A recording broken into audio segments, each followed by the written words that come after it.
Assalamualaikum warahmatullahi wabarakatuh. Halo, jumpa lagi dengan saya, Latifah Rihadatul Aini dengan NPM 201302247. Saya dari Prodi Pendidikan Fisika, Fakultas Keguruan dan Ilmu Pendidikan Universitas Lampung. Baik, di sini saya akan menyelesaikan tugas dari mata kuliah Multimedia Pembelajaran Fisika. Oke, pernahkah teman-teman mendorong mobil yang sedang mogok? Walaupun kita sudah melakukan berbagai macam gaya agar mobil dapat bergerak dan berpindah tempat, namun terkadang mobil masih tetap diam. Dalam ilmu fisika, fenomena tersebut tidak melakukan usaha. Kok bisa gitu ya? Padahal sudah lelah loh dalam berjuang. Nah, supaya pertanyaan ini terjawab, teman-teman tonton terus video ini sampai selesai ya. Di video kali ini kita akan membahas mengenai usaha dan energi. Kita mulai dari usaha. Usaha adalah besar gaya yang bekerja pada suatu benda sehingga benda tersebut mengalami perpindahan. Jadi, sebesar apapun gaya yang kita berikan, jika tidak ada perpindahan, sama saja kita tidak berusaha atau usahanya sama dengan 0. Dimensi usaha yaitu M L pangkat 2 T pangkat min 2. Selanjutnya, kita akan membahas cara menentukan besarnya usaha pada beberapa kasus. Yang pertama, besar usaha jika gaya yang bekerja searah dengan perpindahan. Contohnya, pada saat mendorong troli di minimarket, gaya yang dilakukan oleh tangan kita sejajar dan searah dengan perpindahan troli. Untuk peristiwa ini, usaha atau W sama dengan F kali S. Untuk kasus yang kedua yaitu besar usaha jika gaya yang bekerja membentuk sudut dengan arah perpindahan. Contohnya, saat kita memindahkan tumpukan buku dengan bak mobil-mobilan yang ada di lantai. Gaya yang dilakukan oleh tangan kita saat menarik bak mobil-mobilan akan membentuk sudut terhadap lantai. Maka usaha atau W sama dengan F cos alpha kali T. Kasus yang ketiga yaitu besar usaha jika gaya yang bekerja tegak lurus dengan perpindahan. Contohnya, seorang porter mengangkat barang dari lantai dan memindahkannya ke suatu tempat secara horizontal. Maka yang dilakukan akan tegak lurus dengan arah perpindahan. Pada kasus ini, besar usaha atau W sama dengan F cos alpha kali T. Karena antara gaya dan arah perpindahan membentuk sudut 90 derajat, dan cos 90 adalah 0, maka W sama dengan 0. Kasus yang keempat yaitu besar usaha jika arah gaya yang bekerja berlawanan dengan perpindahan. Contohnya, saat menggunakan treadmill, gaya yang dilakukan telapak kaki kita bergesekan dengan lintasan treadmill. Untuk kasus ini, kita masih menggunakan rumus yang sama, yaitu W sama dengan F cos alpha kali S. Alfa besarnya 180 derajat, sedangkan cos 180 derajat adalah min 1, sehingga W sama dengan min F kali S, atau usaha akan bernilai negatif. Kasus yang kelima yaitu besar usaha jika gaya yang bekerja tidak menyebabkan arah perpindahan. Contohnya saat mencoba mendorong tebing yang berdiri kokoh dan tebing tidak berpindah.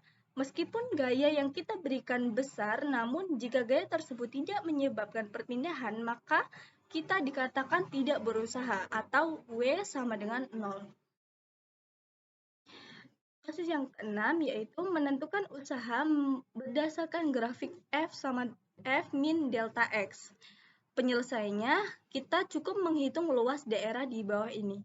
Nah, itulah beberapa cara menentukan besarnya usaha. Kita lanjut ke energi. Energi adalah kemampuan untuk melakukan usaha. Kita bisa melakukan usaha jika ada energi. Nah, dimensi energinya yaitu M L pangkat 2 T pangkat min 2. Oke, di sini di video kali ini kita akan membahas 3 bentuk energi. Yang pertama, energi potensial, yang kedua, energi kinetik, dan yang ketiga, energi mekanik. Untuk yang pertama, energi potensial. Energi potensial adalah energi yang timbul karena kedudukan atau posisi benda terhadap titik acuan. Energi potensial ini contohnya posisi pengendara sepeda saat menanjak bukit atau kedudukan buah kelapa di pohon. Nah, energi potensial ini terbagi menjadi dua, yaitu energi potensial gravitasi dan energi potensial pegas. Energi potensial gravitasi yaitu energi yang timbul karena adanya gaya gravitasi. Dituliskan dalam persamaan EP sama dengan M kali G kali H. Nah, untuk energi potensial pegas, ini energi yang tersimpan akibat perubahan bentuk pegas baik karena ditarik atau didorong. Energi potensial pegas dihitung dengan rumus EP sama dengan setengah F kali delta X atau setengah K kali delta X pangkat 2. Lanjut, energi kinetik. Energi kinetik adalah energi yang dimiliki suatu benda karena geraknya. Nah, semakin cepat benda bergerak, semakin besar energi kinetik yang dimiliki benda dan sebaliknya. Energi kinetik dihitung dengan rumus EK sama dengan setengah mv kuadrat. Lanjut mengenai energi mekanik. Energi mekanik adalah energi yang dimiliki benda karena sifat geraknya. Terdiri dari energi kinetik dan energi potensial. Jadi energi ini mempunyai rumus EM sama dengan EK plus EP. EM sama dengan setengah mv kuadrat plus M kali G kali H. Jadi teman-teman sudah tahu ya apa itu usaha dan energi dalam fisika.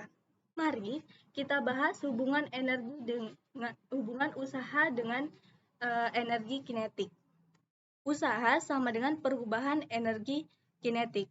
Rumusnya W sama dengan delta EK sama dengan EK2 dikurang EK1. W sama dengan setengah mv2 kuadrat min setengah mv1 kuadrat. W sama dengan setengah m V2 kuadrat min V1 kuadrat.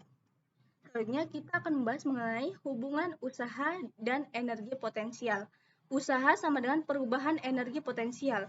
WAB sama dengan delta EP sama dengan EPA min EPB. WAB sama dengan M kali G kali HA min M kali G kali HB.